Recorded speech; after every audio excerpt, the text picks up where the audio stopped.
Welcome back. I'm Ali Velshi. There are now at least 121,959 cases of COVID-19 in the United States. 2,042 people have died. In New York State alone, 728 people have died, and more than 52,000 people have COVID-19, mostly centered around New York City. However, there are increasing concerns that several other regions are about to go the way of New York City, most notably New Orleans and Chicago. And in what might be a sign of larger things to come, the CDC has issued a travel advisory for New York, New Jersey, and Connecticut, asking residents to refrain from non-essential travel for 14 days, effective immediately. It does not apply to people who work for, quote, critical infrastructure industries, which include trucking, medical professionals, and food supply.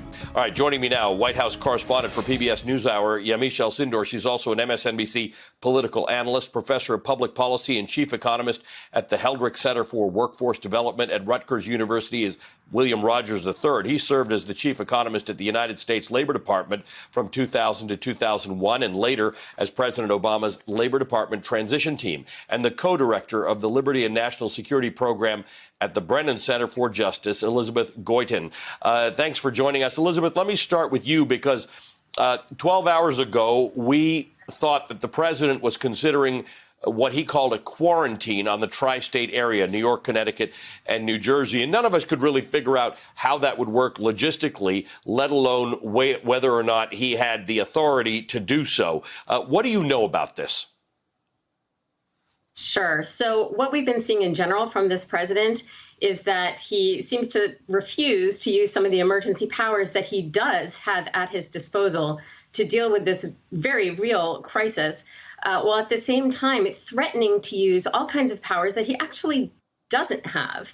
And the quarantine that he said he was going to impose on the tri-state area is an example of one of those powers.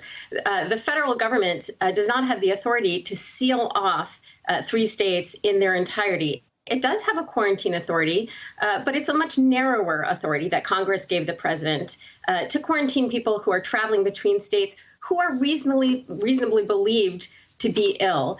And so that's not quite the same thing as the mass quarantine that he was suggesting he would do. Presumably at some point, someone informed him that he didn't have the authority to do that, although that doesn't seem to always matter. But anyway, so he reversed course after threatening to impose this 3-state quarantine. He then said, oh, it won't be necessary after all. Sort of the way he does things. He tosses it out there. The CDC does have authority to quarantine individuals, not entire populations based on their geography, unless everybody in that population were thought to have the infection. Bill Rogers, we have an unemployment rate of about 3.5% right now in this country. At the worst of the Great Recession, we had hit 9.5%. I want to put a chart up on the screen. Next Friday, we're going to have an unemployment report. You think that it's going to be about 4%, just a little higher than it is right now, but that ultimately your math, and you sent me a large PowerPoint deck describing this, you think we could get to around 17% unemployment, which would be almost double what we saw during the recession and approaching levels that we had in the Great Depression. Tell me how you got to these numbers. Sure. And again, Ali, great to see you. Unfortunate circumstances, but good to catch up.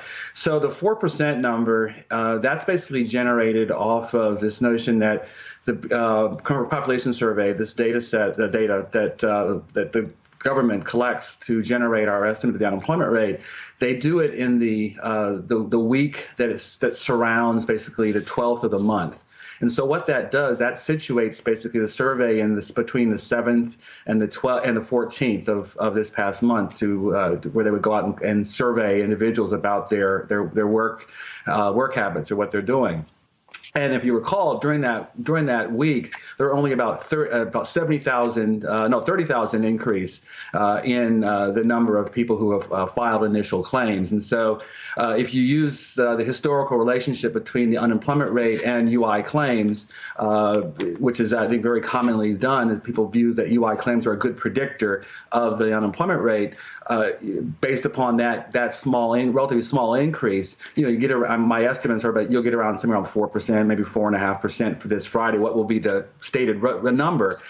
People don't want to be complacent on that, or people can be like, wow, how did that measure? Well, what happened is the survey, right, didn't correspond to this past week, where we had over 3 million Americans file for claims. And that's how I get the 17% of that estimate, is that when you use that 3 million, you end up getting around 17%. And I'll give it a range between 15 to 20%. These are, real, they're estimates. But I think, they're the best information that we have. We're not going to, in other words, we're not going to see something like those numbers until at the earliest the first week of May, reflecting reflecting the end of March and the beginning of April's job cuts. Exactly. And the other thing that's missing in these estimates are the number of Americans who are working part-time but want to work full-time for economic reasons. And many of them, and this number is going to surge too. Again.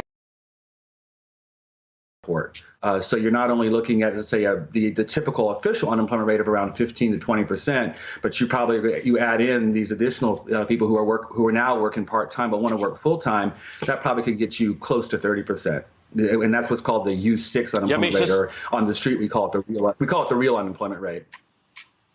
Real unemployment rate. Yamiche, this is useful information for you because you cover the White House, where next Friday the president is going to come out and refer to what does not look like a massive increase in unemployment, even though we've got all these people now on the unemployment lines. But the unemployment, the worries about people being out of work, the performance of the stock market continues to seem to drive this president more than the health care crisis that we've got on our hands. Although it does seem that some people in the White House have asked the president to lean back a little bit or walk back a little bit on this idea that we're all going to work 2 weeks from today on Easter Sunday.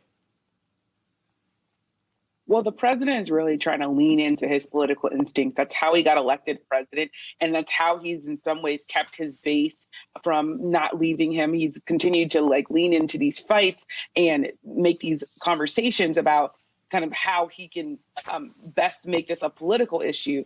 We now see the president not wanting to use the power that he has in the Defense Production Act to compel manufacturers to do things that could help get more medical supplies into hospitals. We now see the president doing something like threatening people, including New York and New Jersey, with lockdowns, and then having to listen to their governors, including New York's Andrew Cuomo yesterday say, well, actually, you can't lock down the state of New York. And by the way, if you try to lock down the state of New York, I may sue you, because he said very clearly yesterday, Andrew Cuomo, that would be a federal declaration of war, and I don't think it's legal. So not only will the president possibly have heard from people in the White House, he also maybe heard from the governors that he was going to be trying to enact that lockdown in their states. So I think overall what we see is a president who's trying to balance his reelection bid with a real healthcare crisis. And he's leaning toward trying to give people what they want, which is some sense of normalcy with what the country really needs, which is for this virus to be contained and for us to really figure out how people can go on their lives and be healthy in a few months or a few years, rather. Let me ask you this, though, Yamiche. I'm putting this map on that shows where the hotspots are in the country. And again, we see the biggest hotspot is right here around New York, New Jersey, Connecticut. We've got Florida. We've got New Orleans. We've got Detroit developing. We've got Chicago. We've got Seattle. We've got Los Angeles. But it is moving into these other places, and the president has needed foils in his arguments. The foils have tended to be Democratic governors of states where this has hit: Seattle, Illinois, Michigan, New York. At some point when this becomes more serious in red states with red governors, is his view of how quickly we need to get out of this, or how much he has to argue with governors, going to change?